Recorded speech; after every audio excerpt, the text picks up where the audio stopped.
Alright guys, welcome back to VALORANT News. The VCT is almost back and Drama is also back alongside it. We've got massive controversy going on today with the new agent arriving into the game, but reports are suggesting he will be available to play in the kickoffs in just a few days' time. This leaves the teams basically no preparation time with this seemingly very powerful agent straight into the game immediately. Loads of other drama going on as well, especially with the bundles, some roster stuff happening elsewhere. We've got plenty to get into again today. Hit the like button if you enjoy, subscribe if you're new as always. I would greatly appreciate it. We're only a few days away now, and it seems like the news is kicking back into gear for the new season because a couple of roster things going on. Firstly, I'm Jovi. He's joining Talon as their assistant coach for the new season. Of course, Talon have been around the block over the last couple of years. Some of the players they've had, some of the players they haven't had. Thought that was kind of cool to see. Speaking of coaches, Tanmay was saying that Drew Spark, former, of course, Sentinels assistant coach, is going to join M80 as their head coach for their roster rebuild. There was a big question, would M80 even bother to do it again after 2 years in a row, just missing Ascension? They've obviously wanted to go to the next level or just call it a day entirely. Seems like Drew Spark may be coming in to build a new roster over there, which is going to be kind of difficult just because many of the other guys have been signed and some of the options that M80 had at their disposal before are now no longer available. But maybe that's going to be the plan with M80, maybe scaling down some of the cost a little bit, but they're still going to try and make it in Ascension, it seems, based on recent rumours. Although Drew Spark himself actually tweeted this out, and here he is in Europe, and he says, well, here he is looking up at the Team Liquid stuff. So, probably bait, but yeah, intrigued your thoughts on that one in the comment section below. The picture does go pretty hard, however. This was a big update, though, from CNET. There were questions on what he was going to do, why he wasn't maybe appearing in some of the rosters going into the upcoming season, and it's a shame, really, because World Championship winner 2021, one of the best ever players that we had at the time, the last couple of years haven't treated him so well,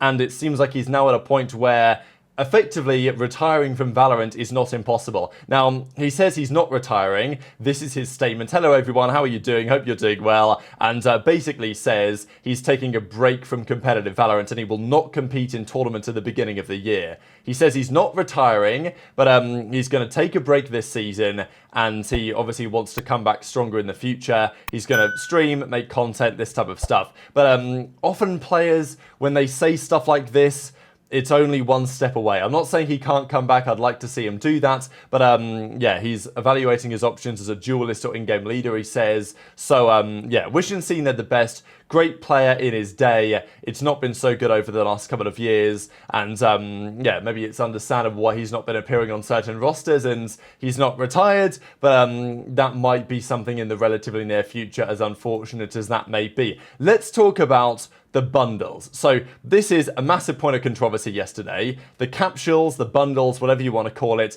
they're now in the game, and they are as follows. Basically the same as we've seen before. It's another classic skin. Congratulations, everyone. However, it's actually worse than last year, and that is because the banner, like the player cards, is just the same, but with a different, you know, basically team on its face, which is absolutely abysmal. Now, I understand that as you add more and more teams into the league, there's 48 teams around the world, you know, it gets more challenging to make good bundles. But surely you can have the teams design the bundles, as seemingly they did last year, and then put them into the game and go from there. But this is what we have. So, I mean, it's actually just abysmal. Genuinely, this is so bad. And I know that for all the different teams, there's only so much you can do, but I mean, I come from a Call of Duty background, and in COD, they've done some shocking stuff in terms of bundles and camos over the last few years, if you want to call them that.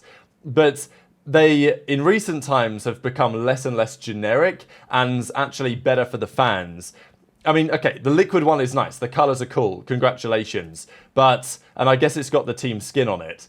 But wow, this to me is just shocking, to be perfectly honest. And even what confused me a little bit was some of the colours on some of these and the colours that these teams have actually gone for.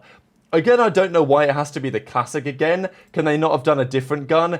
And even this, so this is the 100 Thieves one in the game as it stands. So if I fast forward to around about here, this is the Evil Geniuses one.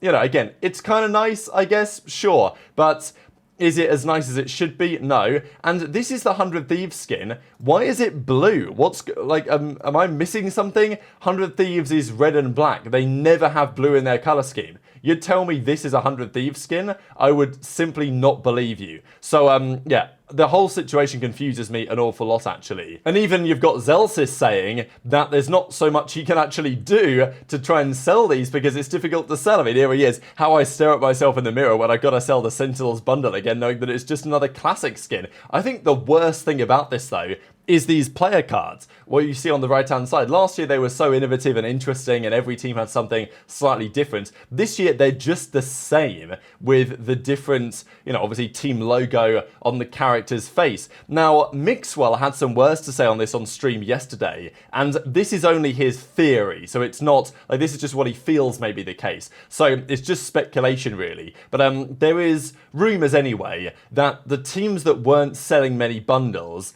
they were kind of complaining about it. So Riot has decided to make them the same, effectively, so that they will, it will be more equitable, maybe. But I think the conclusion is that people will just buy fewer bundles, right? Like, people like the player cards. That's one of the cool bits of the bundle.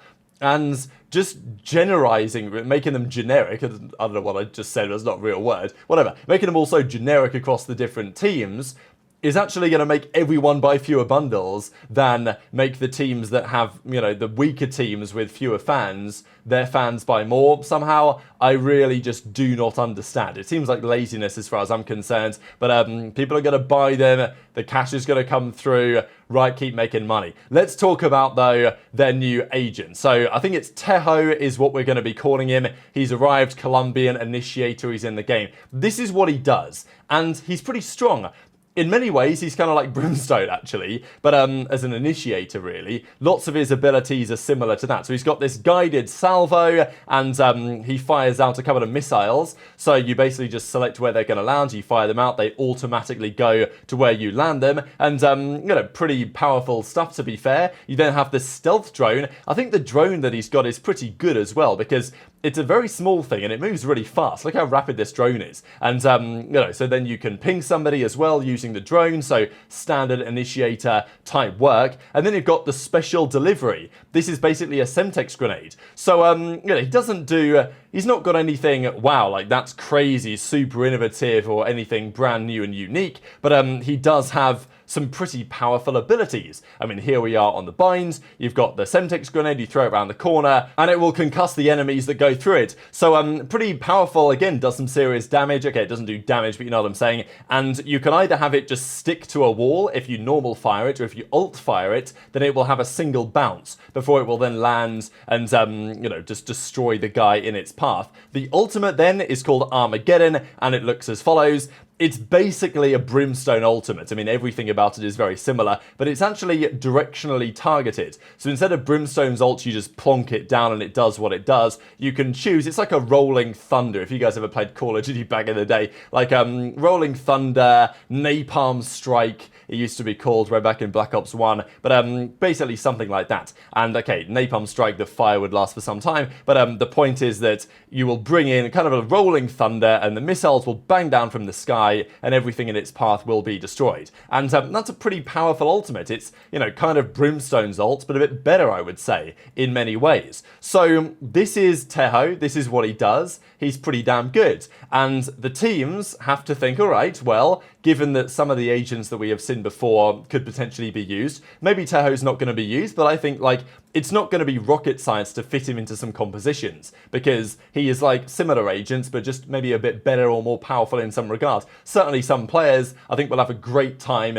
using him very effectively. So then the controversy comes down to the fact that he will immediately be available in the game. I think as of tomorrow, he is playable. The kickoff events happen in just a few days' time. We're just a few days away from the Chinese kickoff getting underway. Apparently, the Chinese kickoff, Tejo will not be allowed. So they will bring him in a little bit down the line. For the other regions, he will be allowed in the kickoff. In literally a week away we are right now from the kickoff starting A massively important tournament, right? 12 teams down to 2. Every team has been grinding for months going into the new season. And again, it is the Riot Games classic. The season is just about to start, and they drop what could prove to be a pretty major change to the meta just a few days away. The pros aren't going to be happy about this because they've been playing their comps, they've been grinding as a team for a long time, and now they've got to figure out how they potentially introduce this new character into the meta. So Marder says, I know that he's joking around a bit, but he does say, me and FNS have been working tirelessly in the serve with the new agent. You guys aren't ready for the new season. And obviously these guys are joking around a bit, but still, they will be thinking about it. And this is what Anders then says as well, Valorant coach. He says, yeah, it's being released at this power level, and teams having about a week to implement him for the kickoff. What are we doing here? But no, he says, yes, it is allowed for the kickoff. There is no question about it. Durka says the following: I love practicing for months just for the game to change just before the season starts. Happens every year a few times, whether it's a new agent or a new map. And obviously the map pool changes often happen as well going into big tournaments. Another problem is map pool changes for the VCT being announced, and then you've got to wait for new months, like the new maps for months in ranked, which is also a fair point as well. Cloud even from Giant X is in the replies saying, yeah, don't disagree with that. So lots of frustration from the pros. Look, it's going to be chaos. It's going to be interesting. As a fan of the scene, I'm excited to watch how this all unfolds. But I totally get why, from the pros' perspective, it's happened again. The sky nerfs, whatever happened before, changes we've seen to Neon, things unfolding right before crucial moment of the season is controversial for many. So very much interested to your thoughts on all this stuff in the comments below. Hit the like button if you enjoyed. Subscribe if you're new. Take care, and I'll see you next time.